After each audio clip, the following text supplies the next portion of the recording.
In this video, I'm going to show you exactly how to prevent, reduce, and get rid of cellulite completely. About 90% of women have cellulite, regardless of body type, ethnicity, or fitness level. So let's just get that out there first. It's super common, completely normal, and not necessarily a bad thing. However, I know just as well how it can affect self-esteem. So what I did was look at most of the recent research, because what we typically think of as a genetic thing is actually down to hormones, fat cells, connective tissue, chronic inflammation, and even gut bacteria.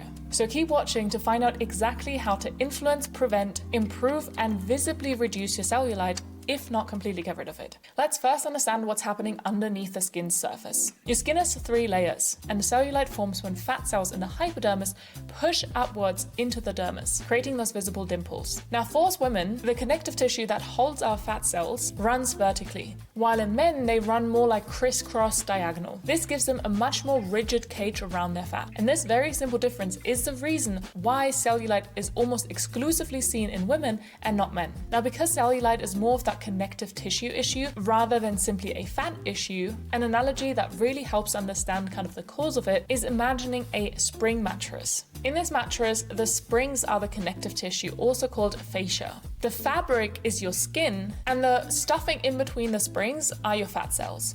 And when those springs or your connective tissue become dehydrated, stiff, or inflamed, it creates areas of tension, restriction, and anchoring.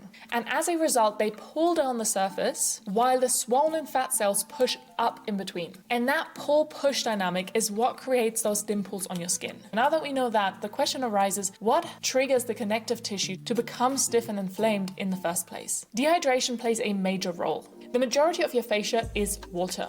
And when your body is even mildly dehydrated, fascia becomes sticky and rigid rather than elastic. And it's important to know that proper hydration doesn't just mean to drink more water, but it means to also make sure that you get adequate mineral intake, especially sodium, potassium, and magnesium. Those will help for the water to actually get into your cells rather than just remaining in your bloodstream or getting excreted. Then estrogen, or more specifically estrogen dominance, is the main hormonal driver of cellulite and the reason why cellulite starts at puberty and worsens during pregnancy, menstruation, or taking the pill. When estrogen is unbalanced and dominant, fluid retention increases, collagen production weakens, the connective tissue becomes softer and more prone to stretching, and your lymphatic drainage slows. On top of that, estrogen signals your body to hold onto fat in your thighs, hips, and your butt, and it makes the fat in those areas more resistant. And what people often don't realize is that the liver plays a major role in this, because your liver is responsible for metabolizing and clearing used estrogen from the body. So it doesn't just detoxify alcohol and other toxins, it actually also detoxifies your bodies from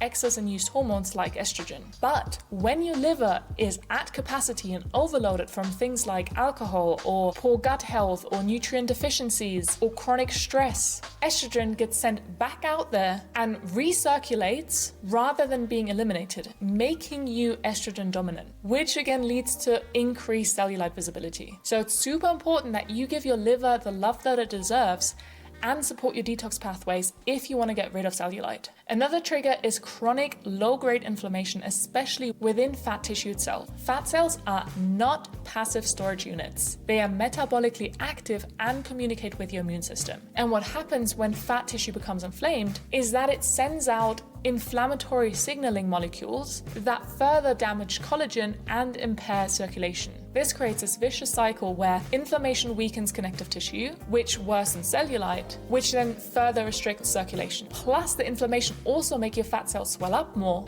adding even more to that visibility. Another factor that is 100% underestimated is breathing. Because if you shallow breathe all the time, so there's like quick chesty breathing, it limits your diaphragm movement. And your diaphragm is the closest thing to a pump that your lymphatic system has. So when breathing is restricted due to stress or poor posture, lymphatic flow from the lower body significantly slows. And this then contributes to fluid retention in your hips and thighs. So give yourself those slow, deep breaths that lift your tummy, and that really engage lymph movement and reduce that stagnation. Another very recently found factor are endotoxins from your gut, more specifically LPS. LPS are toxic fragments that can accumulate in fat tissue on the back of your legs. This happens when your gut lining is compromised, also known as leaky gut. And once those LPS settle down back there, they activate all kinds of processes that make the fiber even less elastic, the tissue less adhesive, and the lymph drainage even more impaired. And lastly, we have insulin resistance as a very important trigger, because chronically high insulin from excessive carbs and sugar intake make fat cells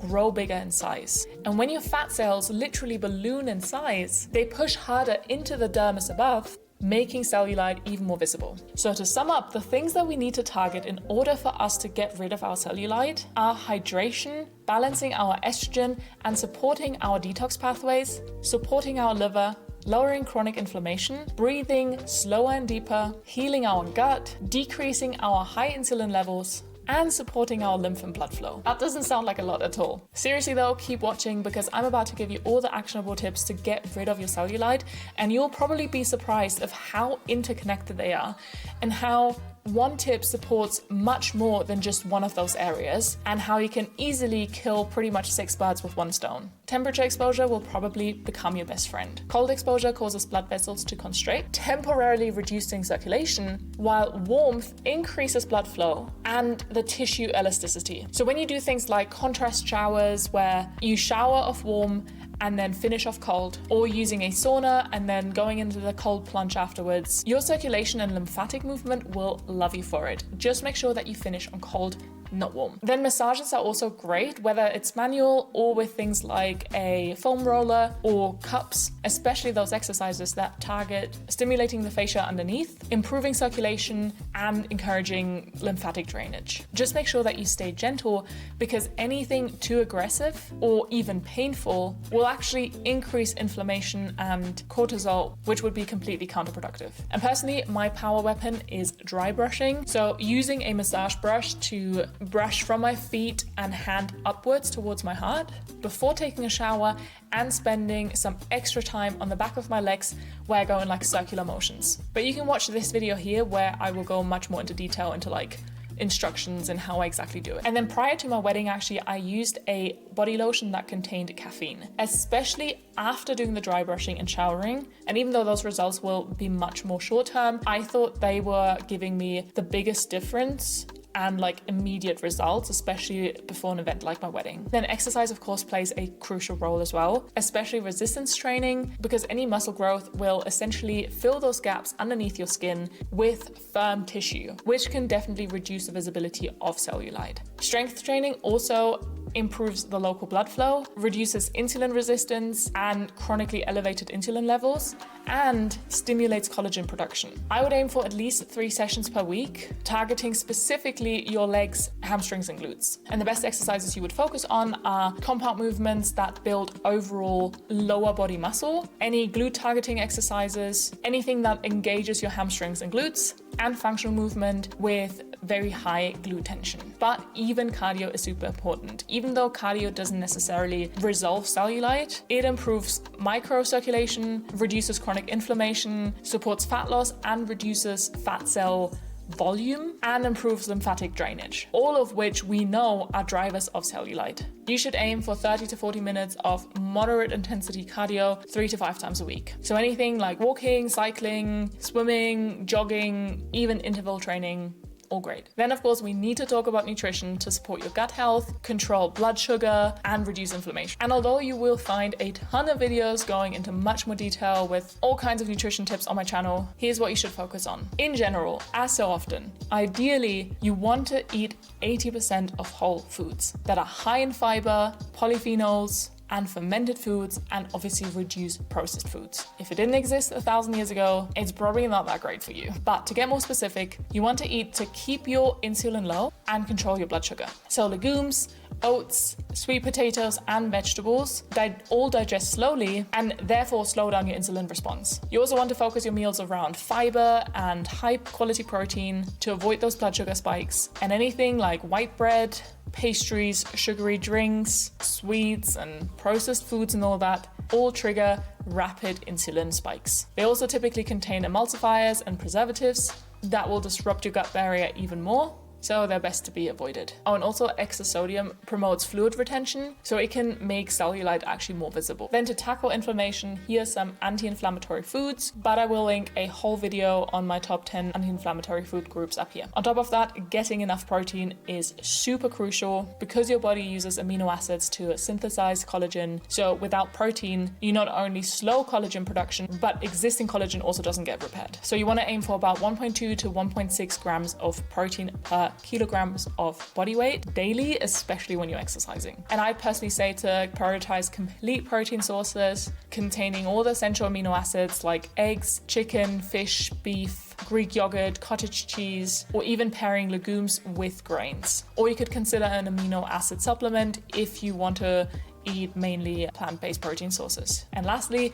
glycine-rich foods are also always great for collagen production as well. So things like bone broth, skin on poultry, collagen-rich cuts of meats, and so on. Then we talked about how important proper hydration is. So yes, try and drink 2 to 3 liters of water each day, but also don't forget about electrolytes. For example, magnesium and potassium from like vegetables, bananas, or avocados counteract the fluid-retaining effects that excess sodium has. And to support gut health, you want to eat both probiotic-rich foods and prebiotic-rich foods. Probiotics are things like yogurt, kefir, kimchi, sauerkraut, kombucha, and they give you all the good bugs that you need. Whereas prebiotic-rich foods are things like garlic, onions, asparagus, oats, and bananas, and they contain the food that those good bugs feed on. So both are equally as important. Then I do want to touch on supplements because they can definitely be worth considering, but as always, speak to a medical professional first. Collagen peptides can be super effective, as well as vitamin C, because that's what's needed to synthesize collagen, and it's a very potent antioxidant. Then omega-3 fatty acids, and maybe even things like retinol, so vitamin A,